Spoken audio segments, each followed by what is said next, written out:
आज के सत्संग का मुख्य विचार बुद्धि की अंधकार की अवस्था। ग्रंथ श्री समता विलास में सदगुरुदेव जी महाराज ने एक विषय हम सभी को दिया जिसमें बुद्धि की पूर्ण व अपूर्ण अवस्था का जो निर्णय है वो हम सभी के लिए दिया हुआ है। इस विषय में बुद्धि की 3 प्रकाश की अवस्था है और बुद्धि की 4 अंधकार की अवस्था है। इस विषय में सदगुरुदेव महात्मा मंगत राम जी महाराज ने हम सभी को 14 वचन दिए हैं। आज त्रिकालदर्शी पूर्ण गुरु सदगुरुदेव महात्मा मंगत राम जी महाराज के इन वचनों के आधार पर हम विचार करेंगे और अपना अपना अवलोकन भी करते चलेंगे कि मेरी बुद्धि किस स्थिति में है। क्योंकि हम सभी न जाने कितने वर्षों से आध्यात्म की मार्ग पर, सतमार्ग पर चल ही रहे। जिसकी जैसी जैसी बुद्धि या स्थिति होती है उस स्थिति के आधार पर वह चलता ही है। और कुछ खोटे कर्म को ये जीव मानता है कि हाँ, यहाँ पर मेरी गलती है, ये कर्म ठीक नहीं है। लेकिन कुछ कर्मों को तो वह स्वीकार ही नहीं करता कि यहाँ पर मेरी गलती है। मैं अंधकार में जीवन व्यतीत कर रहा हूँ, या सीधी शब्दों में अगर हम बात करें तो मेरी बुद्धि अंधी है।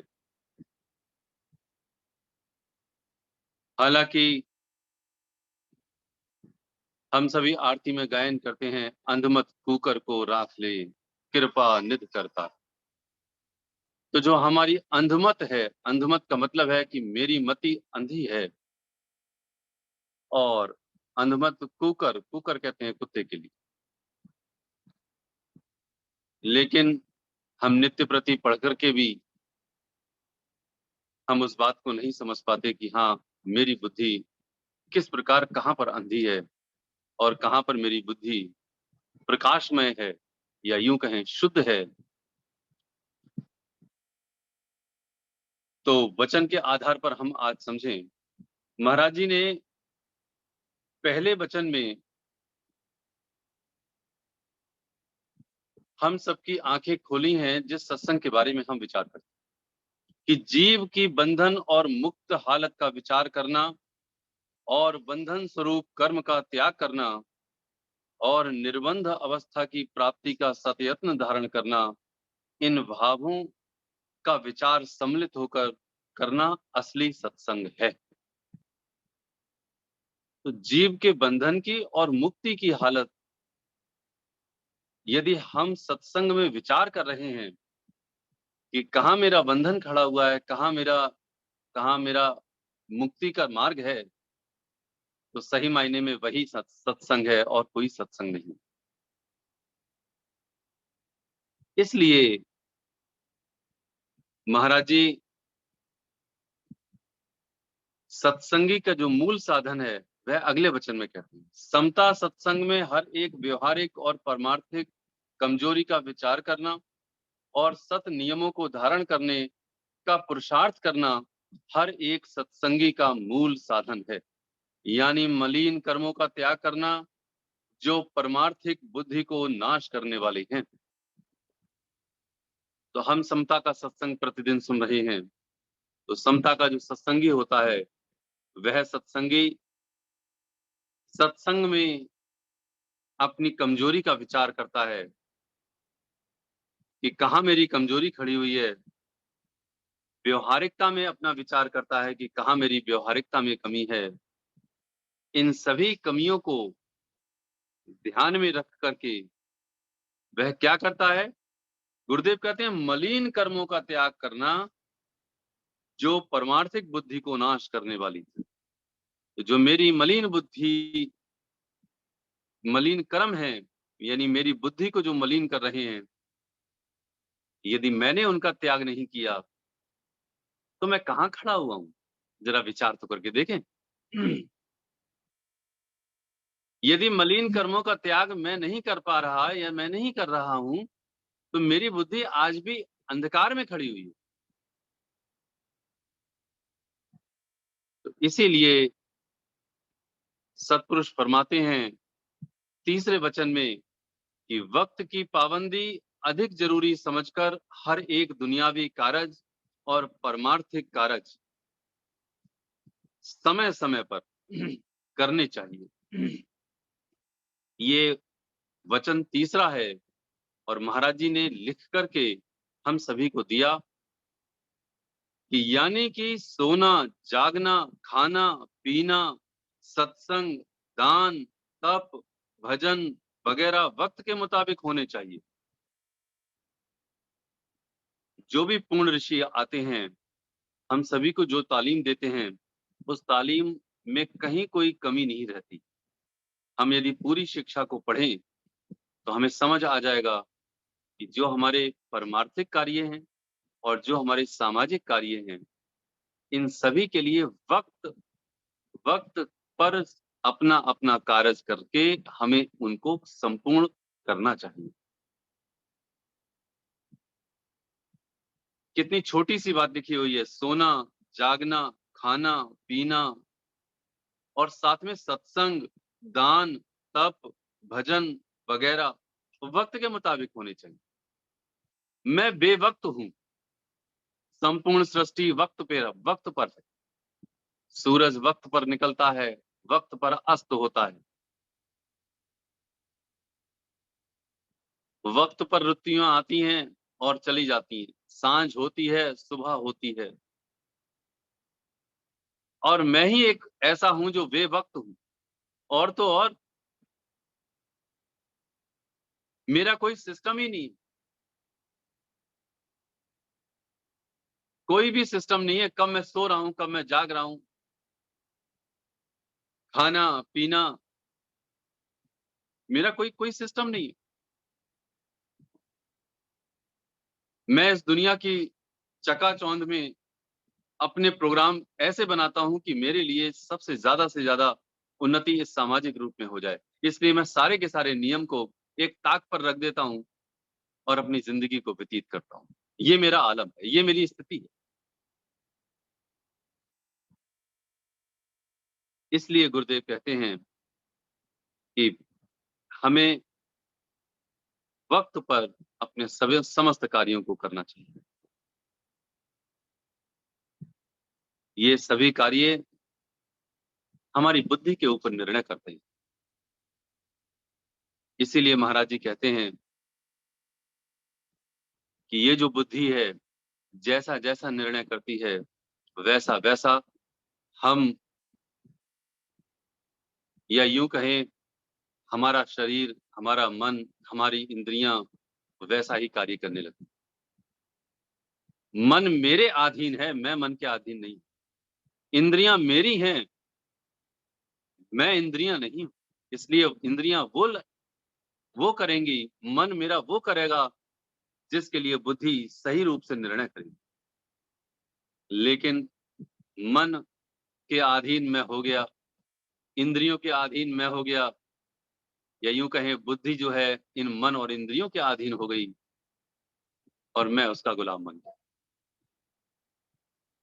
और जब ये जीव, या यूँ कहें जब ये बुद्धि उस मन के और इंद्रियों के गुलाम बन जाती है, तब तो बेड़ा गर्क होना ही होना है।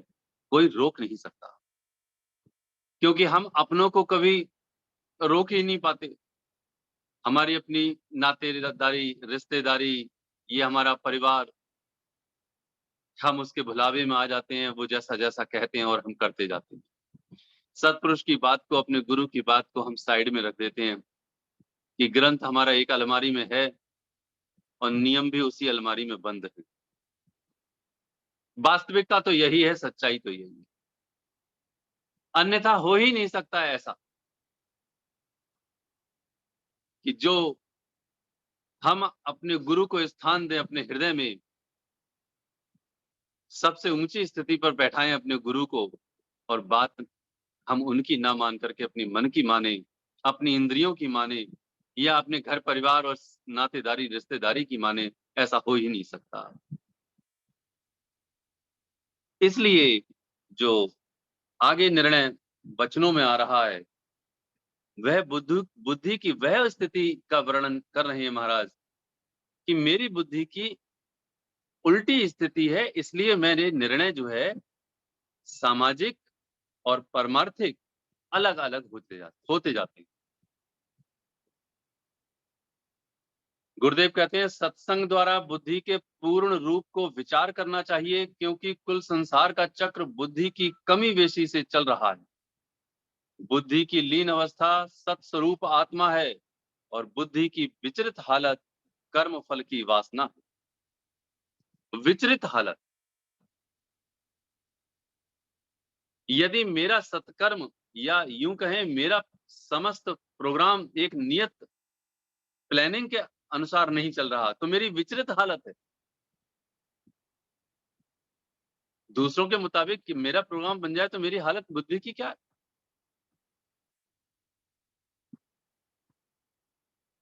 तो गुरुदेव कहते हैं कि बुद्धि की विचलित हालत कर्म फल की वासना। मैं हम हर कर्म के फल को अधीन रख करके अपने मुताबिक चलते हैं, और चल करके हम वैसा ही करने की कोशिश करते हैं जैसा मेरी बुद्धि की कमी बेशी में, अर्थात अंधकार की स्थिति में मेरी बुद्धि खड़ी हुई। तो गुरुदेव आगे की दो स्थिति का वर्णन कर रहे हैं, और दो स्थिति बुद्धि की जो और उन्नत स्थिति है उसका भी वर्णन कर रहे हैं। ये 4 वचन हैं।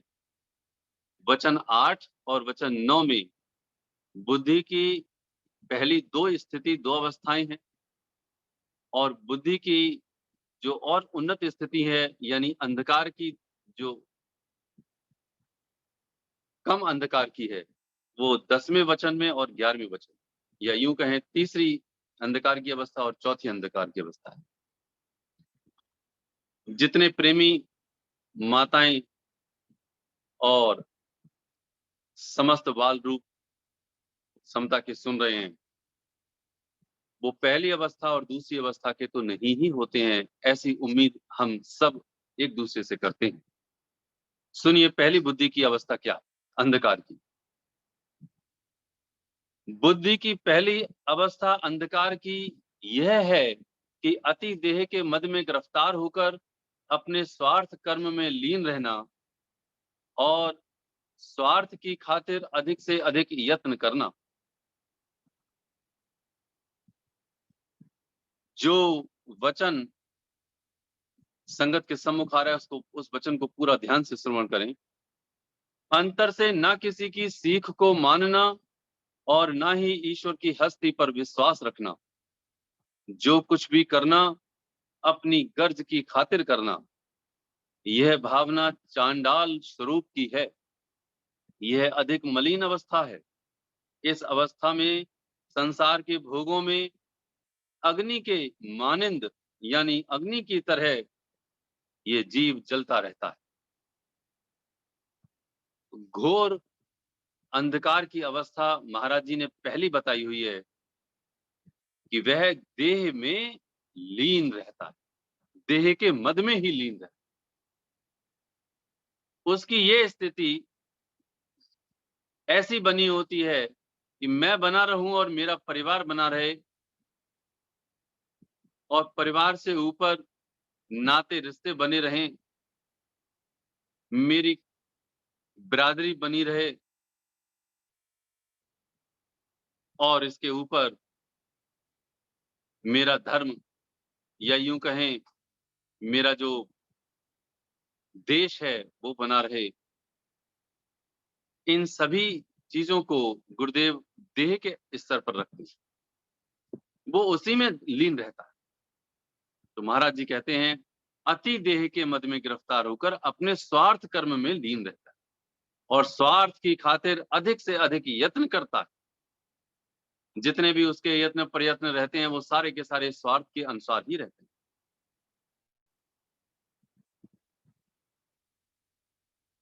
किसी से दोस्ती करता है तो वो स्वार्थ के आधार पर, बिजनेसमैन है तो मेरी मेरी बिजनेस की जो आमदनी है वो बढ़ जाए, सर्विसमैन है तो जो मेरा काम बन रहा है वो और अच्छी तरह से बन जाए, इसलिए वो दोस्ती करता है, नाते रिश्तों को बनाता है, अपनों को बनाता है। ये सब कुछ बनाने के पीछे उसका एक ही उद्देश्य रहता है कि मेरा स्वार्थ कर्म बना। इसलिए गुरुदेव कहते हैं कि अंतर से ना किसी की सीख को मानना और ना ही ईश्वर की हस्ती पर विश्वास रखना। दूसरा अगर कुछ समझा भी रहा है, गुरु के शास्त्र पढ़ भी रहे, सुन भी रहे, लेकिन अंदर से हम चल वैसे ही चल रहे, ये स्थिति उसके अंदर से रहती। गुरुदेव कहते हैं ये भावना चंडाल का स्वरूप। चंडाल का मतलब ये हुआ कि हम सुनेंगे सबकी, करेंगे मन। गुरुदेव ने नवा जो वचन हम सभी को दिया वो बुद्धि की दूसरी अंधकार की अवस्था। बुद्धि की दूसरी अंधकार की अवस्था यह है कि स्वार्थ की खातिर अनेक प्रकार के जादू, जंतर, मणि, मसान, भूत प्रेत आदि इष्ट देव बनाकर पूजना और पाप कर्म में अधिक प्रीति रखना, निज स्वार्थ की खातिर हर प्रकार के पाप कर्मों को धारण करना और अपने आप को बहुत चतुर बुद्धि जानना, अंतर से ईश्वर की हस्ती को न मानना और इन अति तोहमात में गिरफ्तार रहना और लोगों को भी अंधकार की तरफ रागिब यानी प्रेरित करना, बड़े बड़े पाखंड को धारण करना, यह हालत भी अति दुखदाई है। जीव हर वक्त जलता रहता है और पाप कर्मों के जरिए यानी उसके कारण अधिक कष्ट उठाता है। ये जो स्थिति है वो स्थिति बुद्धि के प्रकाश की दूसरी स्थिति, बुद्धि के अंधकार की दूसरी स्थिति। तो जो अंधकारमयी बुद्धि है वो दूसरी अवस्था में जादू जंतर को मानती है, मणि मसान को मानती है, भूत प्रेत को मानती है, इनको इष्ट देव बना करके पूजती है। ये हालत होती है किसकी? बुद्धि की अंधकार की दूसरी स्थिति। यदि मेरी मेहनत से कुछ ना बन पाया या मेरे प्रयत्न या फिर मेरे जितने भी प्रयास हैं वो मेरे विफल हो गए, तो फिर वो क्या करता है कि वो मणि मसान, जादू जंतर और भूत प्रेत इन सभी को प्रसन्न करके या फिर इनकी पूजा करके वो अपना जो स्वार्थ पूर्ति है उसको पूरा करने की कोशिश करता है। अपनी बुद्धि को बहुत चतुर समझता है। अपनी बुद्धि सभी की बुद्धियों से ऊपर समझता है। सभी की बुद्धि नीचे है और मेरी बुद्धि ऊपर है ऐसा समझता है। तो गुरुदेव कह रहे हैं ये पाखंड है और उस तोहमात में अधिक गिरफ्तार रहता है और वह अधिक कष्ट पाता है, दुख ही दुख पाता है। ये जो दो अंधकार की स्थिति है, महाराज जी कह रहे हैं कि बुद्धि के अंधकार की ये दो स्थिति, दो अवस्थाएं अति ही निम्न है, नीची है। जितने प्रेमी सुन रहे हैं उनमें शायद ही कोई इन दोनों स्थिति में हो, लेकिन जहां अंधकार की तीसरी स्थिति आती है उस स्थिति का आकलन हम अपने आप से करें कि मेरी बुद्धि इन दोनों स्थितियों से ऊपर ही होनी चाहिए। कहीं ऐसा ना हो कि तीसरी स्थिति में मैं फँस जाऊँ।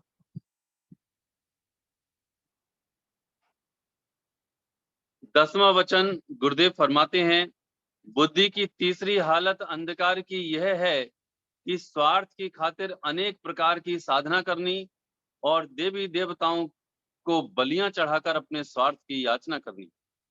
दान पुण्य भी स्वार्थ की खातिर करना, हर वक्त संसारी पदार्थों को एकत्र करने में मग्न रहना, परमार्थ से बिल्कुल प्रीति न रखनी, ईश्वर ईश्वर पर विश्वास कभी भी न होना, अपनी चतुराई में अपने समान किसी को नहीं देखना, अपनी मान बढ़ाई की खातिर बड़े-बड़े ढंग विचार करने, अपनी मान बढ़ाई की खातिर बड़े-बड़े ढंग विचार करने, किसी हालत में भी परहित और परोपकार को धारण न करना, इस अवस्था में भी जीव अधिक दुखी रहता है।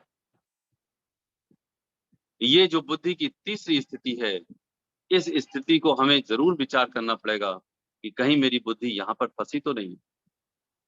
पहली बात ये बताई गुरुदेव ने कि यदि किसी जीव की बुद्धि देवी देवताओं को बलियां चढ़ाकर अपने स्वार्थ की याचना यदि वो करता, स्वार्थ की याचना करनी और दान पुण्य भी स्वार्थ की खातिर करना। सुन रहे प्रेमी दान पुण्य भी करते हैं, और वो जो दान पुण्य भी कर रहे हैं, यदि स्वार्थ की खातिर कर रहे हैं तो उनकी बुद्धि अंधकार में खड़ी हुई।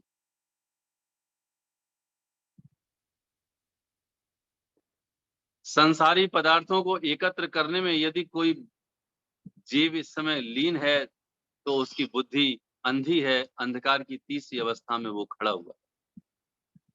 मैं इकट्ठे करे पड़ा हूँ, साजो सामान के लिए, दुकान के लिए, मकान के लिए, वस्त्रों के लिए, व्यंजनों के लिए, गाड़ी के लिए, कारों के लिए, अपने न जाने कितने साजो सामान यदि मैं इकट्ठे कर रहा हूँ। महाराज जी कह रहे हैं, संसारी पदार्थों को एकत्र करने में जो मग्न रहता है,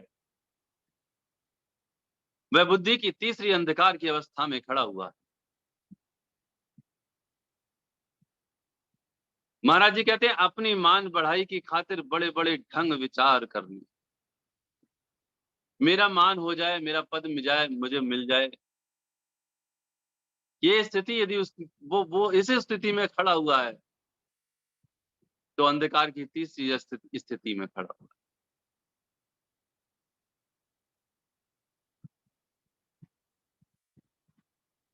दास का तो आकलन ही यही है कि आंख खुलने के बाद और आंख जब तक बंद नहीं होती तब तक एक स्थिति ऐसी ही बनी रहती है कि सब कुछ इकट्ठा होता रहे। ये चीज रह गई है।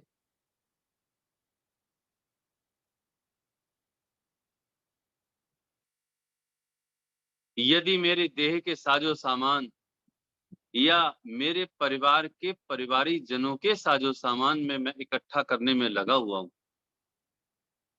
संसारी पदार्थों को एकत्र करने में मग्न हूं मैं, तो मेरी बुद्धि अंधी है।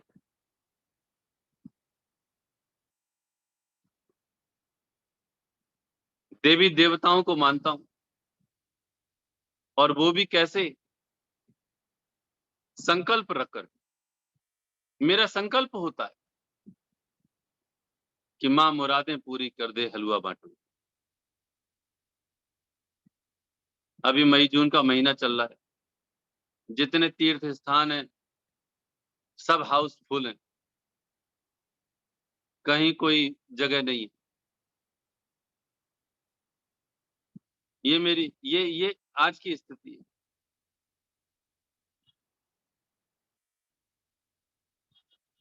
कोई मन्नत मांगता है हर प्रकार की,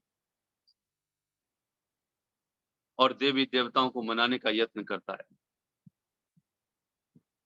गुरुदेव कह रहे हैं, ईश्वर पर विश्वास न होना ये बतला रहा है कि तू अपने ही प्रारब्ध कर्म के चक्र को बदलने की कोशिश कर रहा है। जब भी किसी का जन्म हुआ, उसके जन्म से लेकर के उसके मृत्यु तक की हर घटना उसकी पहले से ही निर्धारित हो चुकी है। यदि मैं माँगने की कोशिश कर रहा हूँ, तो मेरी बुद्धि अंधी है, मैं अंधकार में खड़ा हुआ हूँ। मुझे ईश्वर पर विश्वास नहीं है, उसके उस प्रारब्ध कर्म को कोई नहीं बदल सकता, ऐसा विश्वास नहीं। गुरुदेव कहते हैं, स्वार्थ के बगैर परहित और परोपकार को धारण करता ही नहीं है। ये स्थिति उसकी हो जाती है। इसलिए ये जीव अधिक दुखी रहता है।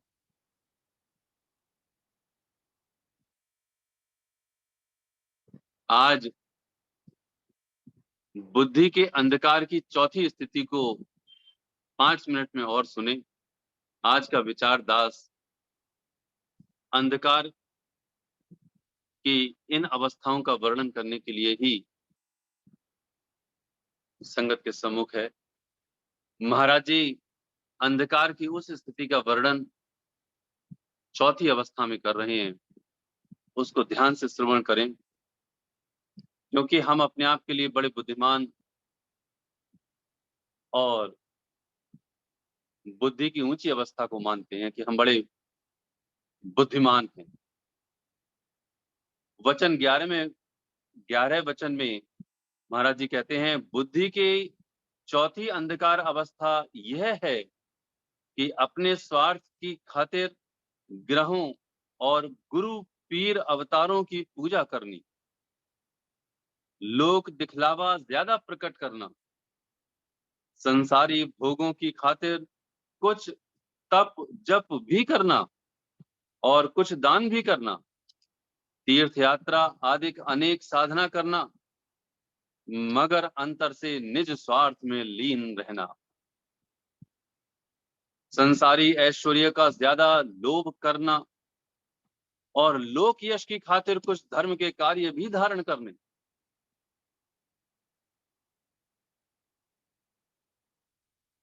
कुछ कुछ सत्पुरुषों के जीवन के हालातों को भी विचार करना और मौत का भी विचार करना, मगर स्वार्थ अंधकार को भी न त्यागना, ना ही ईश्वर विश्वासी होना। इस अंधकार अवस्था में भी जीव परम दुखी रहता है।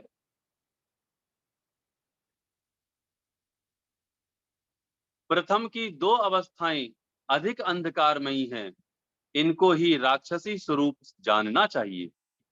बाकी 2 अवस्थाएं मानुष धर्म मार्ग को प्राप्त कर सकते हैं, अगर उनको सतमार्ग चिताने वाला महापुरुष हासिल हो जावे।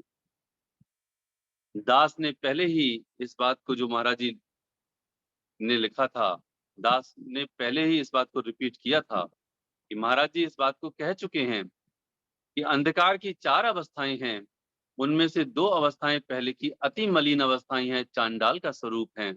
लेकिन जो 2 आगे की अवस्थाएं हैं, यानी कि तीसरी अंधकार की अवस्था और चौथी अंधकार की अवस्था, इन दोनों अवस्थाओं में अधिकतर संसार में मनुष्य पाए जाते हैं। इन 2 अंधकार की तीसरी और चौथी अंधकार की जो अवस्था है, उसमें जीव कल्याण को प्राप्त कर सकता है, यदि पूर्ण सत्पुरुष कोई मिल जाए और उसके आधार पर वह जीवन को व्यतीत कर। ये जो चौथी अंधकार की अवस्था है, उसको ध्यान से फिर से अवलोकन करें।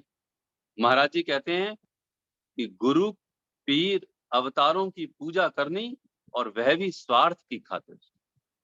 यदि मेरा कहीं पर भी स्वार्थ खड़ा हुआ है गुरु को मानने में, ईश्वर को मानने में, ग्रहों को मानने में, तो मेरी अंधी बुद्धि है। गुरुदेव इसके तुरंत बाद यही लिखते हैं कि वह ईश्वर का विश्वासी नहीं, ईश्वर विश्वासी नहीं है। संसारी भोगों की खातिर जब तक वो करता है, हम ना जाने कितने प्रेमियों को देखते हैं, न जाने कितने लोगों को देखते हैं, मंदिर जाते हैं, मस्जिद जाते हैं, गुरुद्वारे जाते हैं, लेकिन उनकी चाल वही होती है, क्योंकि उनके अंदर स्वार्थ भरपूर भरा हुआ होता है। लोग इसकी खातिर कई सारे कर्म भी करते हैं। महाराज जी और अन्य सत्पुरुषों के जीवन को भी सुनते हैं, पढ़ते हैं और सुनाते हैं, लेकिन अंदर से स्वार्थ अंधकार नहीं त्यागते। मौत का भी विचार करते हैं, लेकिन फिर भी मौत की याद नहीं आती। विचार होता है कि हाँ, मैंने मरना है, सबको जाना है, एक मरना मन याद रख। ये बात कहते हैं, सुनते हैं और पूरी की पूरी लाइन गा देते हैं। न जाने कितने प्रेमी गाना शुरू कर दिए होंगे। लेकिन वास्तविकता ये है कि मौत की उस हालत को यदि याद है, तो हम वो जो चौथी और तीसरी बात करते हैं, वो याद क्यों नहीं रहती? वो क्यों भूल जाते हैं?